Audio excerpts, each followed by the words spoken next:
everyone, I'm Alia Dibu. Welcome to my channel. Today we're back with NCERT Class 7 Science, first chapter Nutrition in Plants. Last time we left the video with a few questions. So in this video, how about we try finding the answers to some of them? So friends, we already know that plants are autotrophs, which if you remember from last class, autotrophs are organisms that make their own food from simple substances. But how do these plants make their own food? Well, if you look here, you can see a word food factories. Leaves are the food factories of the plant. Food factories, or in a simple way, kitchen. The leaves make the food for the entire plant. But to make the food, you need some raw materials. And some of those raw materials, for example, are water and minerals. Both of them are abundant in soil. So the roots take the water and minerals and take it up to the leaves through a passage known as the vessels. The vessels travel through the stem and through the branches and reach the leaves. Another raw material that is needed is carbon dioxide. Carbon dioxide is everywhere in the atmosphere. So the leaves, which have tiny holes or pores on the surface known as stomata, take the carbon dioxide from the atmosphere and use it to make the food. Stomata here is surrounded by guard cells, and the stomata acts as a nose for the plant, taking in the carbon dioxide and all. Now that we're on the topic of the leaves, let's ask a doubt.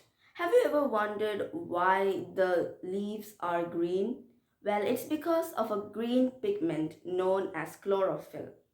Chlorophyll helps in trapping sunshine in the leaves, which is needed as an energy to create food from carbon dioxide, water, and minerals.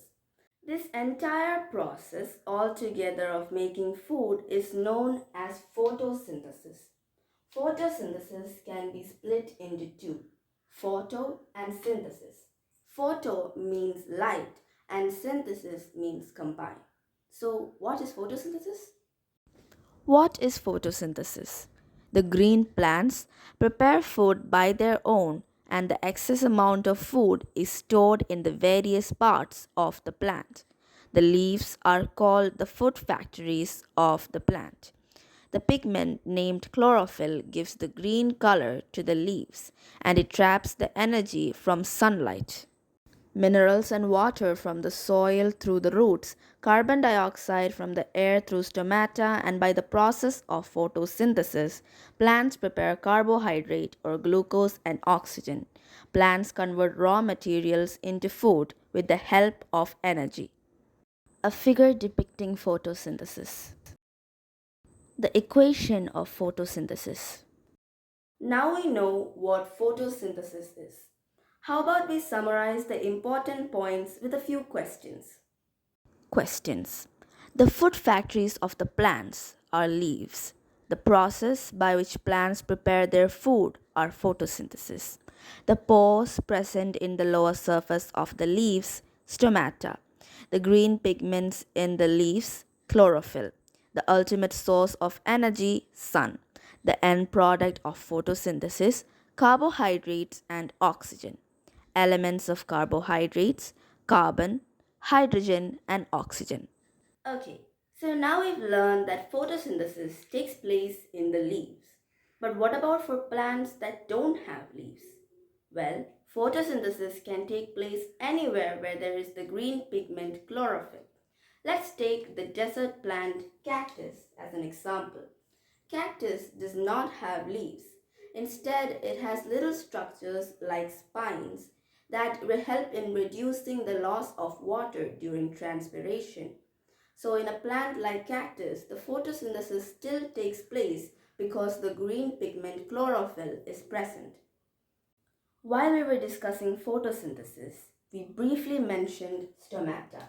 So let's discuss it in a bit more detail. Stomata are tiny pores or holes that are present on the surface of the leaves. They are there for the gaseous exchange from the atmosphere.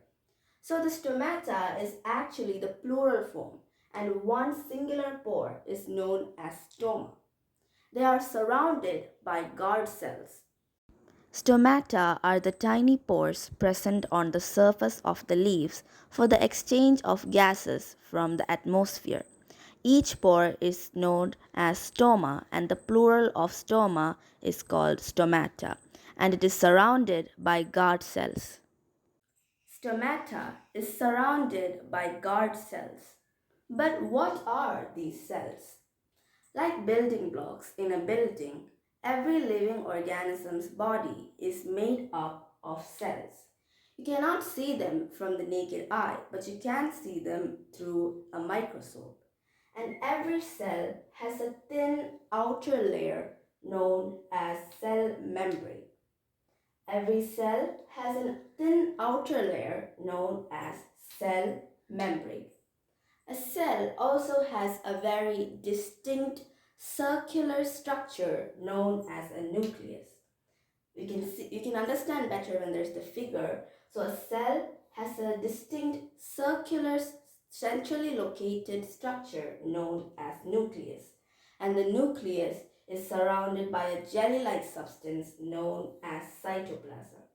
The nucleus is a centrally located circular structure in the cell, and it is surrounded by a jelly-like substance known as cytoplasm. And the cell itself is surrounded by a thin outer layer boundary known as cell membrane. Let's understand it a bit more clearly with a figure. Cells are like the building blocks that make up the body of any living organism, and all the things that I've mentioned, the nucleus, cytoplasm, and cell membrane, are all visible in the figure. Then here arises another doubt. What about for plants like croton? These plants don't have green leaves or green stems, so there must not be any chlorophyll located in them, right? Wrong. There is actually some chlorophyll located in the plant, but it's overpowered because of red, brown, and other pigments. Because the chlorophyll is still present inside the plant, photosynthesis can still take place. Now, there is an activity inside our NCERT textbook. It's there to explain the importance of sunlight in photosynthesis. So let's understand the activity. For the first step of the activity, we need to take two potted plants of the same type.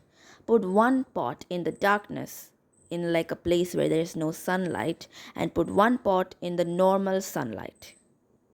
After leaving the pots in their respective places for 3 to 4 days, take a one leaf from each plant and do the iodine test.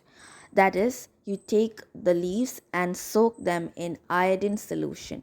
The leaf in the darkness will turn a yellow or orange color, and the leaf in the light would turn a blue black color. This is because the leaf in the light has starch in it while the leaf in the darkness does not. If we put the plant in the darkness in the light and check again after a few days, the leaf will be blue black in color. This shows the presence of sunlight is needed for photosynthesis. Now let's talk about another type of plant. Algae. Algae is an aquatic lower plant. It does not have a distinctive stem, leaves, or root.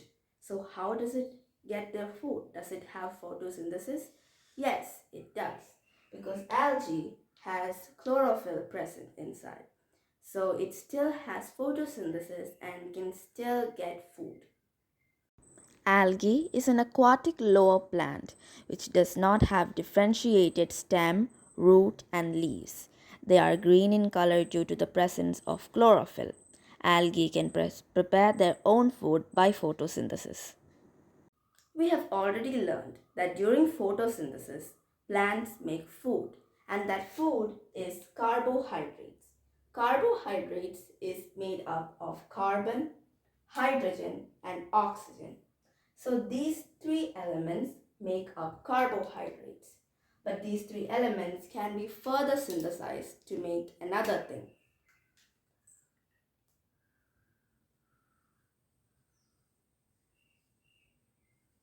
proteins, and fats. So these three elements, carbon, hydrogen, and oxygen, make up carbohydrates, and they can also make proteins and fats when they're further synthesized. Proteins are highly nitrogenous. So how do plants get nitrogen? Nitrogen is present abundantly in the atmosphere, but the plants cannot take it directly. So there's a bacteria in the soil which can convert the nitrogen into a form which is absorbed by the plant along with the water. And farmers also use fertilizers that are high in nitrogen. And this nitrogen is taken into the plant so that the plant can synthesize proteins and vitamins. Speaking of proteins, what are they? Proteins are nitrogenous substance that is made with hydrogen, oxygen, and carbon. Let's understand it a bit more clearly.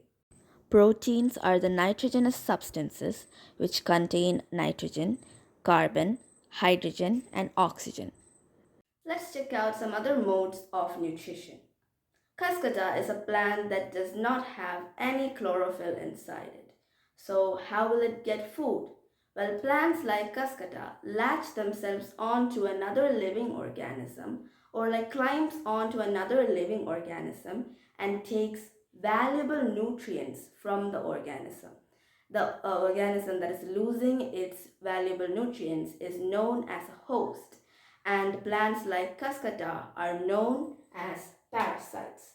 Let's hear the word one more time. Parasite. So, what is parasite? A parasite is an organism that latches itself onto or climbs onto another living organism known as a host and takes valuable nutrients from the host, and the host will not benefit from it at all. Some examples of parasites are Cascada and lice. Some plants do not have chlorophyll, and such plants use heterotrophic mode of nutrition, which if you remember from the last video means that they depend on others for food.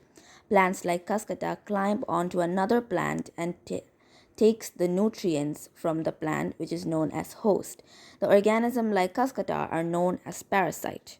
Once again, parasite is the organism, either a plant or an animal, that derives nutrients from another organism without the host benefiting anything. Host is the organism known as the plant or the organism where the parasite takes the nutrients from. The examples of parasites are cascata and lice. Apart from parasites, there is another mode of nutrition. Some plants trap insects and digest them. These type of plants are called insectivorous plants. The pitcher plant. The pitcher plant has a pitcher like structure and it's a modified part of the leaf. The apex of the leaf forms a lid which can open and close the mouth of the pitcher. Inside the pitcher, there are hairs which are directed downwards. So, when an insect lands inside the pitcher, it gets entangled and then digested because of the digestive juices that the pitcher plant produces. Such insect eating plants are called insectivorous plants. As we saw in the figure, the pitcher plant has a pitcher-like or a jug-like structure that is made from modified leaves, and the apex of the plant makes a lid that can open and close. Inside the jug, there are tiny hairs which are facing downwards. So when an insect goes into the pitcher plants that area, it gets entangled in the hair and then the plant releases digestive juices and the insect is digested. Plants like pitcher plant are known as insectivorous plants. Once again, insectivorous plants. Insectivorous plants are green or some other color. They do have chlorophyll in them, but they don't have access to nitrogen. So for nitrogenous food, they depend on insects. So they can make their own food, but for nitrogenous substances, they depend on insects. Some examples of insectivorous plants are pitcher plant, bladderwort, and sundew. Pitcher plant, bladderwort, and sundew. Insectivorous plants. The plant which traps insects and digests them, producing digestive juices, are called insectivorous plants. These plants are green or some other color. They carry out photosynthesis but cannot obtain nitrogen rich substances, so they depend on insects for nitrogenous food. Examples are pitcher plant, sundew, and bladderwort. So, friends, that was the end of our second discussion regarding nutrition in plants. For the rest of the chapter, where we will discuss saprotrophs and much more, make sure to stay tuned.